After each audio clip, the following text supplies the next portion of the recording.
नमः शिवाय। ओम श्री शाम शिवाय नमः। दोस्तों नमस्कार, हमारा नाम योगेश शुक्ला है और आप इस समय इस पर संदेश देख रहे हैं। शिव पुराण की पुस्तकों को पढ़ने से पहले या सुनने से पहले शिव रूप में उनका पूजन करना चाहिए। ये बात शिव पुराण में लिखी हुई है, पिछले अध्याय में हम बता भी चुके हैं। तो आपकी स्क्रीन में जो शिव पुराण की 2 पुस्तकें हैं, प्रमाणित पुस्तकें हैं, इनका आप दर्शन कीजिए, मन एकाग्र कीजिए और इनका प्रणाम कीजिए। फिर आगे हम आपको भोलेनाथ के असली दर्शन करवाते हैं। ये भगवान भोलेनाथ का असली रूप है जो शिव पुराण में लिखा हुआ है कि सदा शिव परम ब्रह्म परमात्मा इन्हें कहा गया है।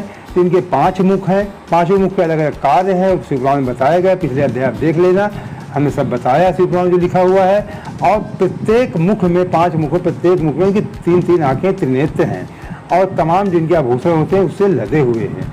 तो चलिए अगला अध्याय शुरू करते हैं। कल हमने आपको शिव पुराण के विद्वेश्वर संहिता का 19वां अध्याय सुनाया था। आज हम आपको 20वां अध्याय सुनाएंगे, लेकिन उसके पहले हमने 19वां अध्याय जब खत्म किया था तो हमने कहा था ये लास्ट पैराग्राफ को, अंतिम पैराग्राफ को हमने कहा था दोबारा फिर आपको थोड़ा सा क्लियर कर देंगे, इसलिए इसको थोड़ा क्लियर कर दें। हाँ, ये लास्ट में लिखा हुआ है, इसलिए कल थोड़ा से चरलिंग अचरलिंग मतलब खंडलिंग अखंडलिंग के बारे में बताया गया था। तो उसमें थोड़ा से मुझे लगा कि आप लोग एक बार में कन्फ्यूजन आपको एक बार में आप नहीं समझ पाएंगे, दोबारा उसको हम रिपीट कर देते हैं। इसलिए अत्यंत प्रसन्नतापूर्वक शास्त्रोक्त विधि से चरलिंग को अखंड, जो चरलिंग जो शब्द आता है उसको अखंडलिंग कहा जाता है। अचरलिंग जहाँ पे है उसे द्विखंड, तो समझ लें कि 2 खंड, खंडित लिंग 2 खंड में बना है, उसे अचरलिंग कहते हैं। अचरलिंग को अखंड लिंग, जो बगैर खंडित हो उसे चरलिंग। यहीं पे जो पिछले अभी ऊपर बताया गया था कि कुछ मूल ब्राह्मण या उस तरह के पूजा कराने वाले लोग इसी में भ्रमित हो जाते हैं और गलत ढंग से पूजा करवा देते हैं। मतलब चरलिंग को वो समझ लेते हैं कि द्विखंड और अचरलिंग को समझ लेते हैं अखंड लिंग। तो लेकिन यहाँ पे चरलिंग अखंड है, बगैर खंडित लिंग है। अचरलिंग जो है द्विखंड में बना होगा। अखंड चरलिंग की पूजा से संपूर्ण फल की प्राप्ति होती है। द्विखंड चरलिंग की पूजा महान अगर चरलिंग आप बना रहे हैं तो उसे 2 खंड में नहीं होना चाहिए, नहीं बहुत अनिष्टकारी कही गई है। ठीक उसी प्रकार अखंड अचरलिंग, अखंड अचरलिंग अगर आप ये जो पूजा ऊपर वाली है द्विखंड की जो पूजा विधान है उसका अलग है, वेदी के अनुसार कुछ बनाया जाता है। जब आप रुद्राभिषेक करें उसके विद्वान लोग बताएंगे आपको। तो अगर उसको जो अखंड जो अचरलिंग है, अचरलिंग अगर जब विद्वान लोग बनाएंगे उसको अगर आपने द्विखंड नहीं किया, केवल अखंड कर दिया तो भी कामना सिद्ध नहीं होती है। यहीं पे आप समझ लीजिए, जब भी विद्वान ब्राह्मण से आप पूजा करवाएं, अगर वो चरलिंग का नाम ले रहे हों तो उनसे कह देना कि चरलिंग अखंड होना चाहिए, इसमें खंड नहीं होना चाहिए। अगर वो कह रहे हैं कि हम अचरलिंग से पूजा करवा रहे हैं तो अचरलिंग को बता देना कि 2 खंड में होगा। ये आपको इतना समझना है, ये बहुत महत्वपूर्ण बात थी, हमने कहा आपको समझा दें। अब आगे 20वां अध्याय देखते हैं। पार्थिव शिवलिंग के निर्माण की रीत। पार्थिव शिवलिंग के किस ढंग से पार्थिव शिवलिंग, ये पिछले यहाँ बताया गया था, पार्थिव शिवलिंग अपने हाथ के द्वारा शुद्ध मिट्टी के द्वारा बनाया जाता है। उसका पूजा सबसे सर्वश्रेष्ठ पिछले अध्याय में बताई गई है कि जिस प्रकार सभी देवों में ज्येष्ठ और श्रेष्ठ भगवान भोलेनाथ हैं, उसी प्रकार जिस प्रकार सभी मंत्रों में सर्वश्रेष्ठ ओम प्रणव मंत्र है, उसी प्रकार सभी शिवलिंगों में पार्थिव लिंग सबसे सर्वश्रेष्ठ माना गया है। ये पिछले अध्याय में 19 अध्याय में बताया गया है। पार्थिव शिवलिंग के निर्माण की रीति तथा वेद मंत्रों द्वारा उसके पूजन की विस्तृत एवं संक्षिप्त विधि का वर्णन, इसको देख लेते हैं। सूत जी बोले, हे महर्षियों, अब मैं वैदिक कर्म के प्रति श्रद्धा भक्ति रखने वाले लोगों के लिए वेदोक्त मार्ग से ही पार्थिव पूजा के पद्धति का वर्णन करता हूँ। यह पूजा भोग और मोक्ष दोनों को देने वाली है। मोक्ष भी मिलता है, भोग सुख सुविधा भी मिलती है। अहिनिक सूत्रों में बताई हुई विधि के अनुसार स्नान संध्या उपासना करके पहले ब्रह्मयज्ञ करें, तत्पश्चात देवताओं, ऋषियों, सनकादि मनुष्यों और पितरों का तर्पण करें। मनुष्य को चाहिए कि अपनी रुचि के अनुसार संपूर्ण नित्य कर्म को पूर्ण करके, जिस तरह आप नित्य करते हो लिखा हुआ है, अपनी रुचि के अनुसार जिस तरह आप सुबह उठ के नित्य कर्म करते हो अपना कर लीजिए नित्य क्रिया। संपूर्ण नित्य कर्म को पूर्ण करके शिव स्मरण पूर्वक भस्म रुद्राक्ष धारण करें। भगवान शिव को स्मरण करके आप भस्म लगाइए और रुद्राक्ष धारण कीजिए। तत्पश्चात संपूर्ण मनोवांछित फल की सिद्धि के लिए ऊंची भक्ति भावना से सभी मनोवांछित फल के लिए एकदम ऊंची भक्ति भावना के साथ उत्तम पार्थिव लिंग की वेदोक्त विधि से भली भांति पूजा करें। नदी या तालाब के किनारे, पर्वत पर, जो पूजा का महत्व बताया गया है, नदी, तालाब के किनारे, पर्वत पर, वन में, किसी जंगल में, शिवालय में, मंदिर में अथवा किसी पवित्र स्थान में पार्थिव पूजा करने का विधान है। घर पे नहीं है। नदी, तालाब के किनारे, पर्वत पर, जंगल में, वन में, शिवालय में अथवा किसी भी पवित्र स्थान पे पार्थिव पूजा करने का विधान है। पार्थिव लिंग जो है, हे ब्राह्मणों, शुद्ध स्थान से निकली हुई मिट्टी, जो आप मिट्टी जिस लिंग से बनाना है, बढ़िया साफ सुथरी किसी शुद्ध स्थान से मिट्टी लाइए। यत्न पूर्वक लाकर बड़ी सावधानी से के साथ शिवलिंग का निर्माण, उस शिवलिंग का निर्माण करें। ब्राह्मण के लिए श्वेत, आगे ये कुछ चीज़ें बताई गई हैं। अगर ब्राह्मण है उसके लिए श्वेत मिट्टी मिल जाए तो बहुत अच्छा है। अगर क्षत्रिय लाल मिल जाए तो बहुत अच्छा है। वैश्य है तो पीली मिल जाए बहुत अच्छा है। शूद्र के लिए काली मिट्टी मिल जाए तो बहुत अच्छा है। लेकिन ये कोई अनिवार्य नहीं है। आगे लिखा हुआ है, लिखा बनाने का विधान, ये विधान है अगर मिल जाए, अथवा फिर अथवा लिख करके लिखा, अथवा जो मिट्टी मिल जाए उसी से शिवलिंग बनाए। तो ये मिट्टियाँ जो लिखी हुई हैं ये बहुत संभव नहीं है कि सभी श्वेत, लाल, पीली, काली सब मिल जाए हर जात के हिसाब से, ऐसा संभव नहीं। तो लिखा हुआ अथवा जो भी मिट्टी आपके उपलब्ध हो उससे आप बनाइए। शिवलिंग बनाने के लिए प्रयत्नपूर्वक मिट्टी का संग्रह करके उसे शुभ मृतिका अत्यंत शुद्ध स्थान में रखें। मैं थोड़ा रिपीट कर दूं, अगर कुछ लोग मुझे लग रहा है कि रिपीट करना चाहिए, बहुत लोग ऐसा कर सकते हैं। ब्राह्मण के लिए श्वेत मिट्टी, क्षत्रिय के लिए हो सकता है, कुछ क्षत्रिय अपने लाल के क्षेत्र में वो मिट्टी पा सकते हैं। ब्राह्मण के लिए श्वेत मिट्टी, क्षत्रिय के लिए लाल मिट्टी, वैश्य के लिए पीली मिट्टी, शूद्र के लिए काली मिट्टी। अब इतना आप समझ लीजिए। ये ना मिले तो आप किसी भी मिट्टी से आप शिवलिंग बना सकते हैं। शिवलिंग बनाने के लिए प्रयत्नपूर्वक मिट्टी का संग्रह करके उसे शुभ मृतिका को अत्यंत शुद्ध स्थान में रखें। फिर उसकी शुद्धि करके जल से सान कर, जल से मतलब उसको सान लीजिए, भिगो लीजिए, पिंड बना लें, एक पिंड बना लें और वेदोक्त मार्ग से धीरे धीरे सुंदर पार्थिव लिंग की रचना करें। मिट्टी से सान करके हाथ में बड़े पिंड बना के उसके वेदोक्त मार्ग से वेद के ढंग से उसका अच्छा पार्थिव लिंग, उसको पार्थिव लिंग का निर्माण करें। तत्पश्चात भोग और मोक्ष के रूप में फल की प्राप्ति के लिए भक्तिपूर्वक उसका पूजन करें। तो अच्छे ढंग से उसकी पूजन करें। उस पार्थिव लिंग के पूजन की जो विधि है उसे मैं विधान पूर्वक बता रहा हूँ, आप लोग सुनिए। अब यहाँ थोड़ा भ्रमित मत होना, मैं पहले से बता दूँ, मैं पढ़ चुका हूँ। ये वैदिक रीति रिवाज है, थोड़ा कठिन ढंग से पूजा आपको लगेगी देखने में। एक जो आज के हिसाब से लोग रीति रिवाज के जो पूजा चलती है वो आगे भी उसको बताया गया है सूर्य जी ने। ये ऋषि मुनियों द्वारा जो वैदिक रीति रिवाज से है, लेकिन ऐसा कोई कर ले तो बहुत अच्छा है। लेकिन ऐसा कोई ना आजकल ब्राह्मण करवाते हैं, ना कोई करवाना चाहता है, ना कोई करना चाहता है। फिर भी देख लेते हैं। ओम नमः शिवाय इस मंत्र का उच्चारण करते हुए समस्त पूजन सामग्री का प्रोक्षण करें। ओम नमः शिवाय का मंत्र पढ़ते जाइए और समस्त पूजन सामग्री आप इकट्ठा करिए। ये लिखा हुआ है। उस पर जल छिड़क दीजिए। इसके बाद भूरिश इत्यादि मंत्र से क्षेत्र सिद्धि करिए। क्षेत्र के बारे में आगे लिखा हुआ है कि क्षेत्र को सिद्ध करिए उसको। फिर अपो अस्मान इस मंत्र से जल का संस्कार करें। इसके बाद नमस्ते रुद्र इस मंत्र से स्फटिका बंध स्फटिक शिला का घेरा बनाने की बात कही गई है। नमः शंभवाय इस मंत्र से क्षेत्र शुद्धि करें। वो लिखा ना क्षेत्र शुद्धि करें, भूरिश इत्यादि मंत्र से क्षेत्र करिए, लेकिन इससे भी कर सकते हैं। नमः शंभवाय इस मंत्र से क्षेत्र शुद्धि और पंचामृत का परीक्षण करें। पंचामृत बना लें आप। तत्पश्चात इसी मंत्र के पढ़ने के अनुसार आप पंचामृत बनाएं। हर चीज़ के मंत्र लिखें, क्या बनाना है, कैसे रखना है। मंत्र पढ़ के हर कार्य करना, ऐसे नहीं करना जैसे हम लोग ऐसे सामग्री ला के रख देते हैं। इसमें मंत्रों के द्वारा हर चीज़ इकट्ठा करना है।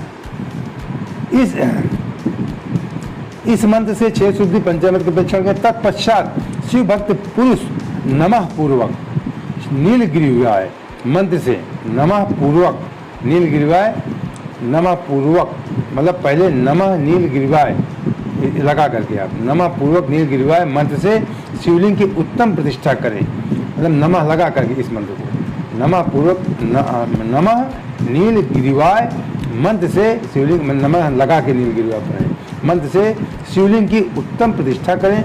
इसके बाद वैदिक रीति से पूजन कर्म करने वाला उपासक भक्तिपूर्वक एतत्वे रुद्राव इस मंत्र से रमणी आसन दे भगवान को, मानो महानतम इस मंत्र से आवाहन करे, या ते रुद्र इस मंत्र से भगवान शिव को आसन पर समासीन करे, बैठाइए इस मंत्र से।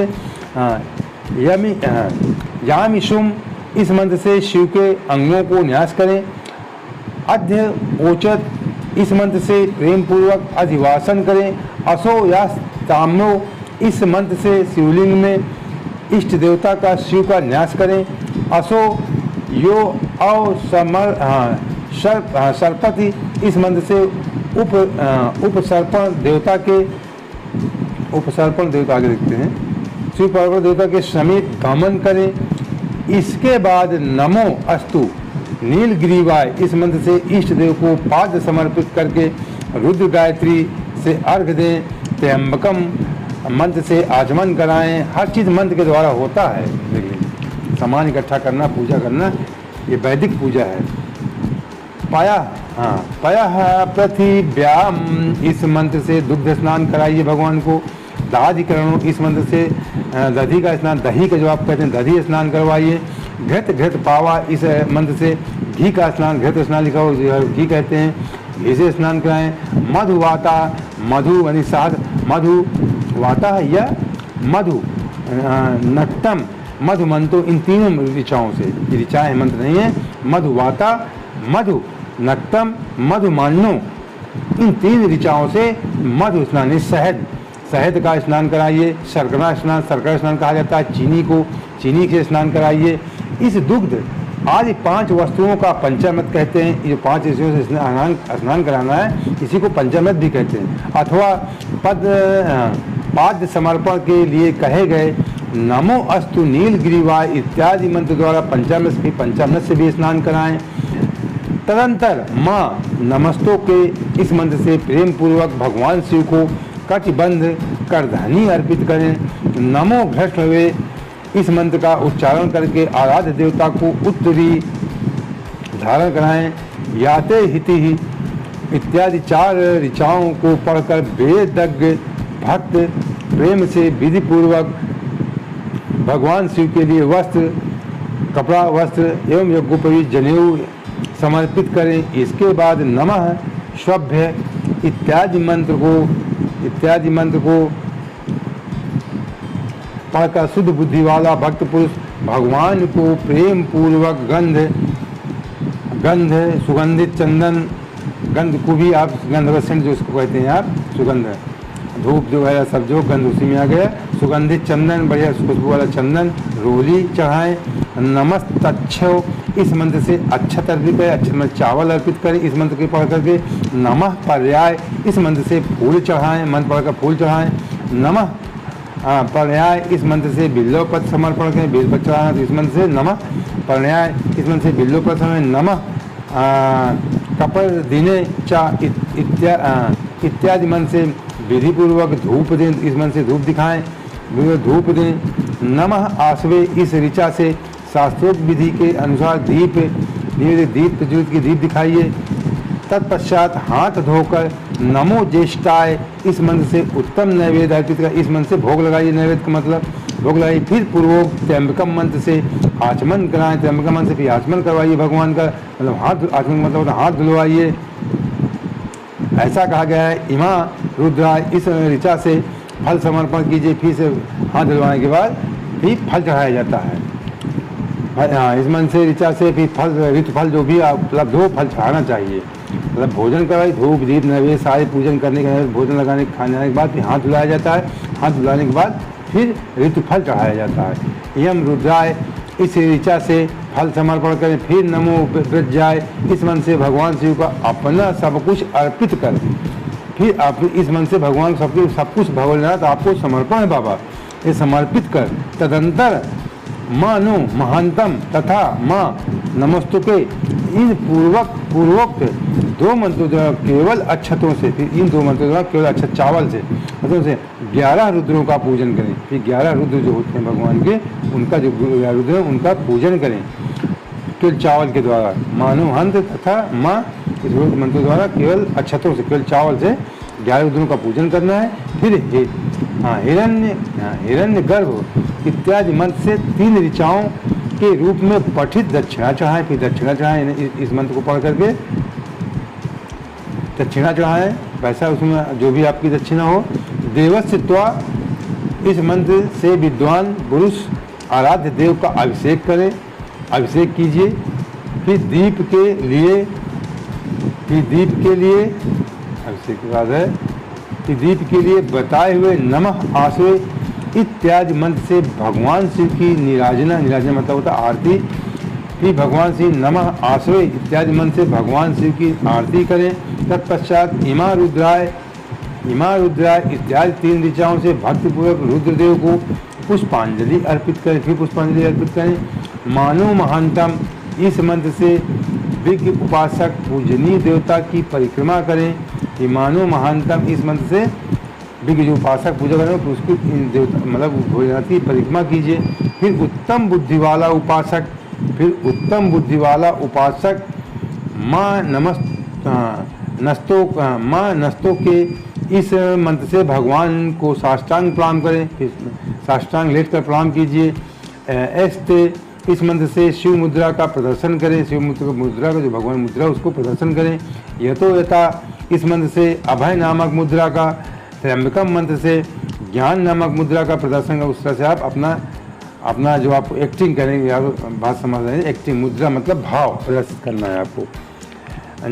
मुद्रा प्रदर्शित करें मतलब भाव। नमो गोभ्य इस ऋचा द्वारा धेनु मुद्रा दिखाइए। इस तरह 5 मुद्राओं का प्रदर्शन करके शिव संबंधी मंत्रों का जप करें अथवा वेदज्ञ पुरुष शतरुद्री मंत्र की आवृत्ति करें। तत्पश्चात वेदज्ञ पुरुष पंचांग पाठ करें। तदंतर देवा गातु इत्यादि मंत्र से भगवान शंकर का विसर्जन करें। फिर भगवान शंकर का देवातु इस मंत्र से इत्यादि मंत्र से विसर्जन करना है। इस प्रकार शिव पूजा की वैदिक विधि का विस्तार प्रतिपादन किया गया। ये वैदिक पूजा थी जो अभी हमने आपको बताया, ये वैदिक रीति रिवाज पूजा है। आजकल शायद कोई करता हो, बहुत कम ही लोग करते हैं, पहले बार कोई करता ही नहीं। ये वैदिक रीति रिवाज से पूजा थी। हे महर्षि, अब आगे देखिए क्या है। हे महर्षि, अब संक्षेप में जो पूजा का सिस्टम वो सुन लीजिए। अब संक्षेप में पार्थिव पूजन की वैदिक विधि को सुने। ये तो विस्तार रूप था वैदिक, अब संक्षेप में सुन लीजिए वैदिक रीति क्या है। हाँ, पूजन का वैदिक सधो जातम इस ऋचा से पार्थिव लिंग बनाने के लिए मिट्टी ले आएँ। वामदेव इस मंत्र पढ़कर उसमें जल चढ़ाएं। जब मिट्टी सनकर तैयार हो जाए तब अघोर मंत्र से लिंग निर्माण करें। फिर तत्पुरुषाय इस मंत्र से उसमें भगवान शिव का विधिवत आवाहन करें। तदंतर ईशान मंत्र से भगवान शिव को वेदी पर स्थापित करें। इनके सिवाय अन्य सब विधानों को भी शुद्ध बुद्धि वाले उपासक संक्षेप में ही संपन्न करें। मतलब सिवाय अन्य सब विधान तमाम जो चीज़ें हैं वो संक्षेप में शॉर्टकट अपना सब कुछ संपन्न कर दीजिए। इसके बाद विद्वान पुरुष पंचाक्षर मंत्र से ओम नमः शिवाय से, ठीक, पंचाक्षर मंत्र से अथवा गुरु के कोई गुरु आपको मंत्र दिया अथवा गुरु के द्वारा दिए गए अन्य किसी शिव संबंधी मंत्र से 16 उपचारों का विधिवत पूजन करें। अथवा भवाय भावनाशाय महादेवाय धीमहि उग्रनाशाय सर्वसाय शशि मौली ने या इस मंत्र से, अगर पंचाक्षरी मंत्र आप पद उसी कर दीजिए, नहीं इस मंत्र से आप कीजिए। हाँ, मंत्र संक्षेप में संपन्न करें सब कार्य शिव मंत्र ओम नमः शिवाय द्वारा, या कोई आपके गुरु ने याद दी उस मंत्र द्वारा, या इस जो लिखा हुआ इसके द्वारा। इस मंत्र द्वारा विद्वान उपासक भगवान शंकर की पूजा करे। वह भ्रम छोड़कर उत्तम भक्ति से, किसी तरह का भ्रम मत रखिए भोलेनाथ की पूजा में कि ये है वो भगवान है कि नहीं है। बार बार लिखा हुआ है त्रिकाल सत्य हैं, शिव हैं जो आप महसूस करते हैं। भगवान भोलेनाथ, मैं किन शब्दों में कहूँ, ये अनुभूति के विषय हैं। इनको आप केवल महसूस कर सकते हैं, बाकी इसके अलावा कुछ नहीं कर सकता हूँ। भगवान शिव एक महसूस, जो ईश्वर इसे समझते हैं, अल्लाह गॉड कुछ भी समझते हैं, वही शिव हैं। इनको आप केवल महसूस कर सकते हैं, एहसास कर सकते हैं कि कोई शक्ति है, उसी को शिव कहते हैं। वह भ्रम छोड़कर उत्तम भक्ति से शिव की आराधना करें, क्योंकि भगवान शिव भक्ति से ही मनवांछित फल देते हैं। इस तरह मन में संशय मत रखिए, भ्रम भक्ति पूर्वक कार्य कीजिए, हम भक्ति से भगवान खुश हो जाते हैं, आपको मनवांछित फल देते हैं। हे ब्राह्मणों, यह जो वैदिक विधि से पूजन का क्रम बताया गया है, इसका पूर्ण रूप से आदर करता हुआ मैं पूजा की एक दूसरी विधि बता रहा हूँ। लिखा हुआ है वैदिक जो पूजन का जो क्रम बताया गया है, इसका पूर्ण रूप से आदर करता हुआ मैं, उसको आदर कर रहे हैं सूर्य जी, लेकिन दूसरी विधि भी बता रहे हैं आप लोगों को। संक्षेप में विधि बता रहा हूँ जो उत्तम होने के साथ साथ सर्वसाधारण के लिए उपयोगी है। हमारे आपके लिए उत्तम भी है और सर्वसाधारण, जो आम पब्लिक जिसको आम जनमानस इस पूजा को साधारण सरल तरीके से कर सकते हैं, उस पूजा को बता रहे हैं सूर्य जी। हे मुनिवरों, पार्थिव लिंग की पूजा भगवान शिव के नामों से बताई गई है। पार्थिव लिंग की पूजा भगवान शिव के नामों से बताई गई, ये भी सिस्टम है। वह पूजा संपूर्ण अभीष्टों को देने वाली है। मैं बताता हूँ, सुनो। हर महेश्वर, शंभु, शूलपाणी, पिनाक धक, शिव, पशुपति, महादेव, ये क्रमशः शिव के 8 नाम हैं। जिससे जो सर्वसाधारण हमको आपको पूजा करनी है, सर्वसाधारण के लिए ये इन 8 नामों से करनी है। हर महेश्वर, भगवान हर भी भोलेनाथ को कहा जाता है। हर महेश्वर, शंभु, महेश्वर शंभु सभी जानते हैं कि हर भी कहा जाता है। महेश्वर, शंभु, शूलपाण, ये भी भगवान का नाम है। पिनाक धक, ये भी भगवान का नाम है। शिव तो जानते हैं आप, पशुपत भी जानते हैं, पशुपत नाम भी उनका है। महादेव भी जानते हैं। ये क्रमशः शिव, ये भोलेनाथ के 8 नाम कहे गए हैं। इनमें से अब इनमें मेरे संबंध में याद कर लीजिए, कोई बहुत कठिन नहीं, बाकी सारे आप जानते हैं। महेश्वर, महादेव, शिव, पशुपत आप कह सकते हैं। केवल हर, शूलपाणी, पिनाक धक, ये 3 नाम आपको नए लगते होंगे। हर शूलपाणी, पिनाक धक, ठीक। ये बाकी तो आप 5 सभी लोग जानते हैं। 8 नाम कहे गए। इनमें से प्रथम नाम के द्वारा, जो पहला नाम है, पहला नाम हर, इनमें से क्रमशः, ठीक है ना, इनमें से प्रथम नाम के द्वारा अर्थात ओम हराय का उच्चारण करके पार्थिव लिंग बनाने के लिए मिट्टी लाए। अब ये शॉर्टकट है, ओम हराय नमः पढ़ के मिट्टी लाएं। दूसरे नाम अर्थात ओम महेश्वराय नमः का उच्चारण करके लिंग का निर्माण, इस दूसरे नाम से लिंग का निर्माण कर दीजिए। फिर तीसरे नाम से ओम संभवाय नमः बोलकर पार्थिव लिंग की प्रतिष्ठा कर दीजिए। फिर तत्पश्चात चौथा मंत्र, जो चौथा नाम भोले बाबा का है, तत्पश्चात ओम शूलपाणाय नमः कहकर उस पार्थिव लिंग भगवान शिव का आवाहन कर दीजिए, ठीक। फिर 5वें ओम पिनाक धसे नमः कहकर शिवलिंग का नहलाएं। फिर उसके बाद ओम शिवाय नमः बोलकर, ओम शिवाय नमः बोल, यहाँ पे शिव लिखा हुआ था नाम, तो शिव वाला नाम, ओम शिवाय नमः बोलकर उसकी पूजा करें। फिर ओम पशुपताय नमः कहकर क्षमा प्रार्थना करें। इस नाम से ओम शिवाय नमः बोलकर पूरी पूजा आपको करनी है, याद देख लीजिए, ठीक। पहले शुरुआत सारे सिस्टम बनाए गए, नहलाना वो करना। ये पिनाक जैसे नमः कहकर उन शिवलिंग को नहलाना है इससे, इस मंत्र से। फिर अन्य पूजन जो है इससे करनी है, ओम शिवाय नमः, ओम शिवाय नमः कहें। फिर ओम पशुपताय नमः कहकर क्षमा प्रार्थना करनी बाद में। और अंत में महादेवाय नमः कहकर आराध्य देव का विसर्जन कर दें। तो इस नाम से उनका विसर्जन कर दें। देखिए ये इतना शार्ट नहीं है, आपको विधि विधान से जो है पूजा, जो अभिषेक होता है उसको करना है, लेकिन कहाँ पे किस मंत्र का प्रयोग करना ये बताया गया है। मंत्र ये 8 नामों के द्वारा उनके मंत्र बनाए गए, उनके नाम से ही पूरी पूजा होती है सर्वसाधारण के लिए। और ये हो गया। अब इसके बाद विसर्जन कर दें।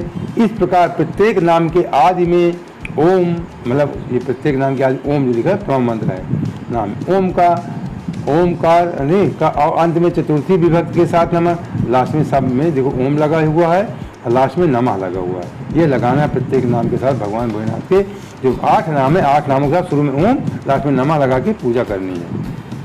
आज में चतुर्थी विभक्ति के साथ नमः लास्ट में लगाकर, और ये लिखा होता है ना आदि, आदि मतलब शुरू होता है आदि, और अंत में चतुर्थी में नमः लगाकर बड़े आनंद और भक्तिभाव से, प्रसन्नतापूर्वक भक्तिभाव से पूजन संबंधी सारे कार्य करने चाहिए।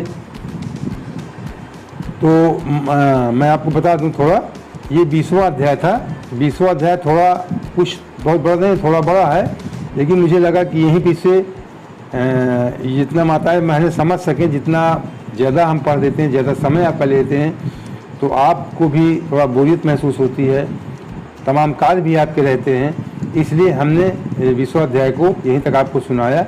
अब आपसे एक निवेदन करते हैं, मैं शुरुआत, बहुत रुक जाइए, भागना नहीं, आप सुन लीजिए, बहुत ज़रूरी बात है। मैं शुरू में आज बताने के भूल गया था, कुछ हमारे नए मित्र भी होंगे, कि अगर आप शिवलिंग के सामने पूजा करने जाते हैं तो आपको जो प्रणव मंत्र है, बताएं सबसे सब मंत्रों में सर्वश्रेष्ठ, जैसे देवों में देव महादेव का, उसी तरह मंत्रों में महामंत्र जो है ओम प्रणव मंत्र है।